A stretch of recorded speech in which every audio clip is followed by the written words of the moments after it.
Hello students. तो आज हम करेंगे एक केस स्टडी क्वेश्चन जो कि बिजनेस स्टडी से लिया है मैंने, बिजनेस एनवायरनमेंट चैप्टर से। तो समझते हैं क्या है।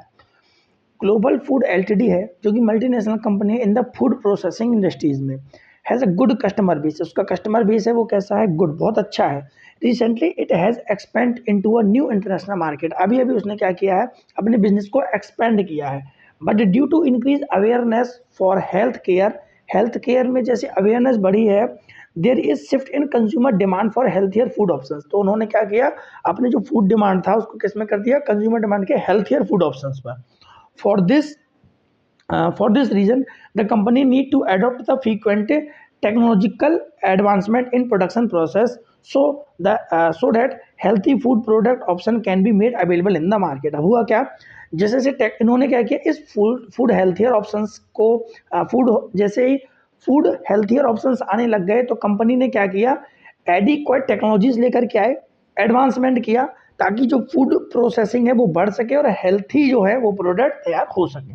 आगे, additionally the company is concern about the fluctuations at the global level in the commodity price.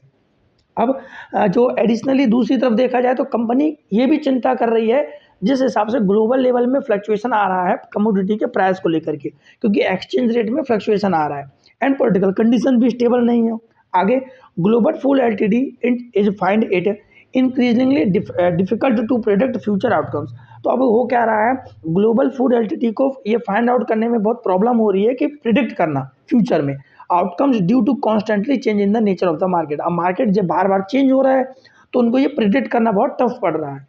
In order to effective cope up with this significant change, manager have to understand and examination the environment to develop suitable course of action। अब जैसे ही market जिस हिसाब से change हो रहा है तो effective तरीके से इस प्रॉब्लम को कॉप करने के लिए जो मैनेजर है वो उसने एनालाइज किया, एग्जाम किया, मतलब समझा किसको? बिजनेस एनवायरनमेंट को, कि आगे क्या एक्शन लेना चाहिए। By continuously monitoring the environment and adopting suitable practices. लगातार इस कोशिश के बाद एक निर्णय पर पहुंचा गया, the company will not improve it's present. लेकिन वो अपने प्रेजेंट को क्या नहीं कर पा रही थी? इंप्रूवमेंट नहीं कर पा रही थी performance, but also continue with it long period in achieving it's objective. बहुत लंबे समय तक ये ऑब्जेक्टिव चलता रहा। अब क्वेश्चन ने बोला है आइडेंटिफाई कीजिए and explain two features and two importance of business environment discuss above in the paragraph. अब ऐसे दो फीचर्स को पहचानिए जो कि अब पैराग्राफ में दे रखे हैं और दो बिजनेस एनवायरनमेंट के इंपॉर्टेंस को भी बताना है। तो आइए बताते हैं कौन कौन से हैं। अब देखिए, जो उसके दो फीचर्स के बारे में पूछा था तो पहला हो जाएगा इसमें इंटर रिलेटेडनेस। इंटर रिलेटेडनेस का मतलब होता है different elements of part of business are closely interrelated. अब आपको जैसे कि पता होगा जो बिजनेस एनवायरनमेंट में हर एक फैक्टर्स होते हैं, हर एक एलिमेंट है वो एक दूसरे से कैसे होते हैं? लिंक्ड होते हैं। Like increase life expectancy of people and increasing awareness for health have been increase in demand for many health product. अब देखिए एक दूसरे से रिलेटेड है। लाइफ एक्सपेक्टेंसी कब बढ़ेगी हम लोगों की? जब हेल्थ अवेयरनेस बढ़ेगा। अब हेल्थ अवेयरनेस कब बढ़ेगा? मतलब हेल्थ केयर बढ़ेगा। हेल्थ केयर कब बढ़ेगा? जब हेल्थी प्रोडक्ट मिलेंगे। तो एक दूसरे से इंटर रिलेटेड होते हैं। वही बात इसमें भी कहा गया है, एक दूसरे से चीज़ें इंटर रिलेटेड है। दूसरा है अनसर्टिनिटी। अनसर्टिनिटी मतलब कि मार्केट में कब अनिश्चितता आ जाती है किसी को नहीं पता होता है। तो business environment is largely uncertainty. ये अनसर्टिनिटी होता है क्योंकि बहुत डिफिकल्ट होता है प्रेडिक्ट करना कि फ्यूचर में क्या होने वाला है। दो फीचर्स बताए थे, एक फीचर्स और बता दिया है जो कि है डायनामिक। मतलब business environment dynamic in nature का होता है क्योंकि इसमें बार बार चेंजेस आते रहते हैं। जैसे टेक्नोलॉजिकल इंप्रूवमेंट हुआ, कंपटीशन का बढ़ना, तो इस प्रकार के चेंजेस आते रहते हैं।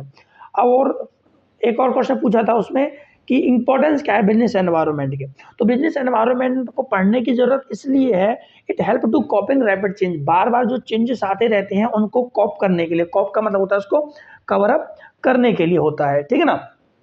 तो एक्सप्लेनेशन में रखा है it enable the business environment to cope with changing dynamic environment. बहुत इजी लैंग्वेज है, आप इसको अच्छे से समझ भी सकते हैं।